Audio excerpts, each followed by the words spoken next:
Apresenta exatamente sem alterações. 26. Negue-lhes completo e alvo. A estratégia do vazio. Como foi aqui está a texto com a sensação de vazio ou vácuo, silêncio, isolamento, não comprometimento com os outros é intolerável para a maioria das pessoas. Como uma fraqueza humana, esse medo oferece terreno fértil para uma poderosa estratégia. Não dê a seus inimigos um alvo para atacar. Seja perigoso, mas esquivo. Em seguida, observe como eles o caçam no vazio. Esta é a essência da guerrilha. Em vez de batalhas frontais, desfeche ataques laterais irritantes, mas prejudiciais e alfinetadas. Frustrados por se verem incapazes de usar a força contra sua campanha incompreensível, seus adversários perdem a lógica e ficam exaustos. Faça de sua guerrilha parte de uma grande causa política, menos a guerra de um povo que culmina em uma irresistível revolução.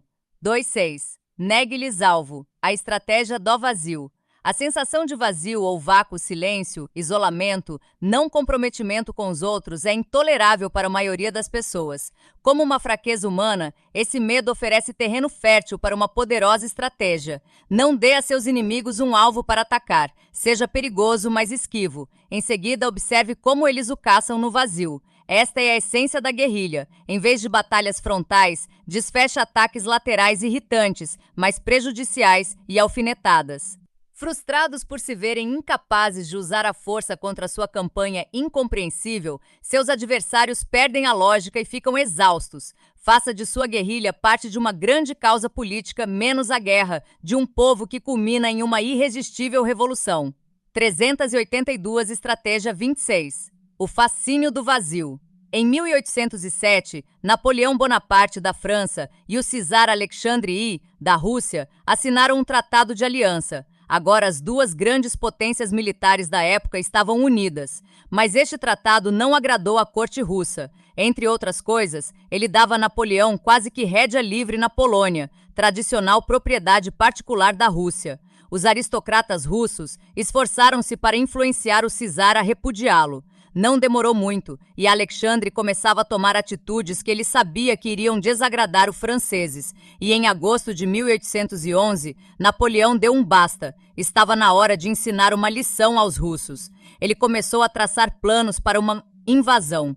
Com o domínio deste vasto território, ele teria sob seu governo o maior império da história. Alguns ministros de Napoleão o alertaram para o risco de invadir um país tão vasto, mas o general imperador sentia-se extremamente confiante. O exército russo era indisciplinado e seus oficiais estavam discutindo entre eles. Duas forças na Lituânia estavam posicionadas para bloquear uma invasão oeste, mas o serviço secreto havia revelado que elas estavam despreparadas. Napoleão avançaria para uma posição central entre estas forças e as derrotaria totalmente. Ele garantiria a vitória mobilizando um exército 3 vezes maior do que qualquer um que já tivesse liderado.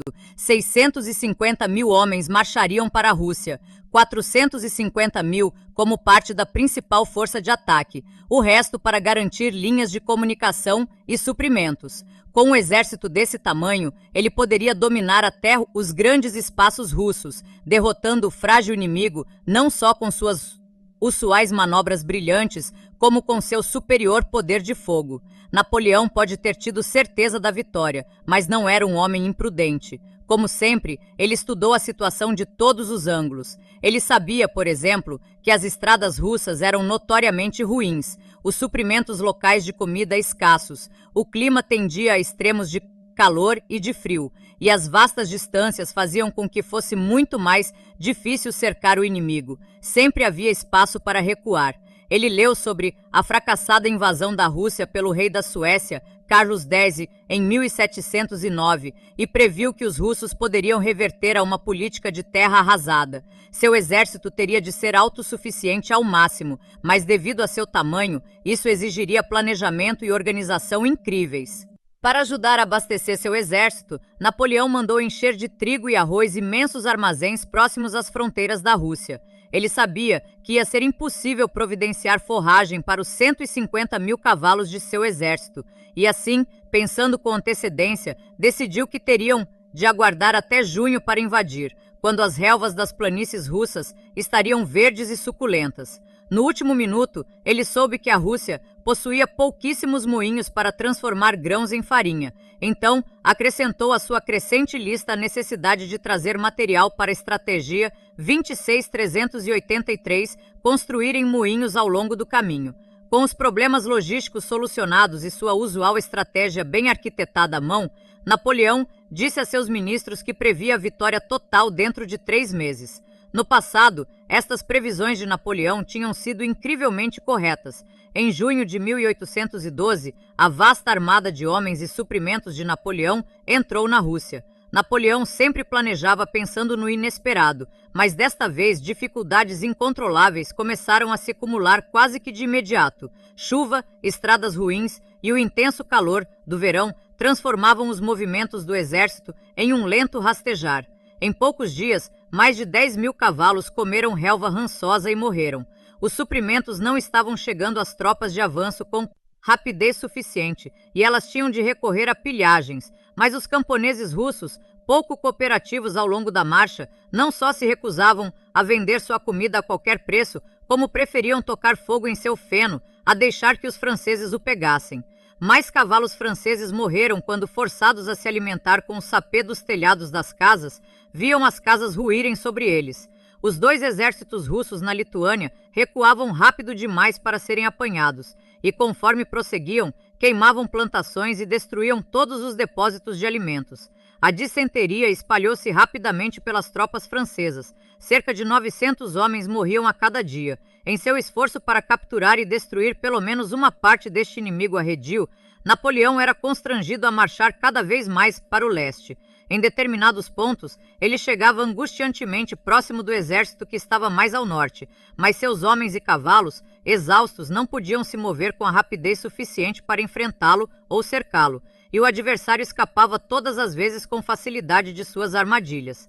Junho terminou e entrou julho. Agora ficou evidente que os russos conseguiriam unir seus 2 exércitos em Smolensk, mais de 320 quilômetros a leste de onde Napoleão pretendera combatê-los, e a meros 450 quilômetros de Moscou. Napoleão tinha de parar e repensar seu plano. Milhares de soldados franceses haviam sucumbido a doenças e fome sem que fosse travada uma única batalha. O exército estendia-se ao longo de uma linha de 800 quilômetros, partes dele constantemente assediadas por pequenas tropas de cossacos a cavalo, semeando terror com seus ataques repentinos e sanguinários. Napoleão não podia permitir que a caçada continuasse por mais tempo. Ele marcharia com seus homens até Smolensk e travaria ali a batalha decisiva. Smolensk era uma cidade sagrada, com um grande significado emocional para o povo russo. Certamente os russos lutariam para defendê-la em vez de deixar que fosse destruída. Ele sabia que se pudesse pelo menos enfrentar os russos em batalha, venceria, e assim os franceses avançaram para Smolensk. Chegando lá em meados de agosto, sua força de ataque de 450.000 homens reduzida a 150. Além do desperdício de um número cada vez maior de soldados franceses, as táticas enigmáticas russas também contribuíram para a exaustão mental, assim como física das forças de Napoleão. Ataques rápidos e repentinos por pequenos bandos de cossacos eram constantes e exerciam uma influência maléfica muito pior do que o risco militar que representavam. O exército francês tornava-se cada vez mais sujeito a ataques de nervos. O capitão Roder anotou o exemplo típico em seu diário. As tropas hessianas concentravam-se para desfilar diante dos alojamentos do imperador em Vitebsk, no dia 17 de agosto, quando tudo, de repente, virou uma ridícula gritaria porque alguns cossacos tinham sido vistos e se dizia que eles tinham levado embora um forrageador. Toda a guarnição se armou e, quando eles apareceram, descobriu-se que, na realidade, estávamos cercados por apenas uma dúzia de cossacos que andavam furtivamente de um lado para o outro.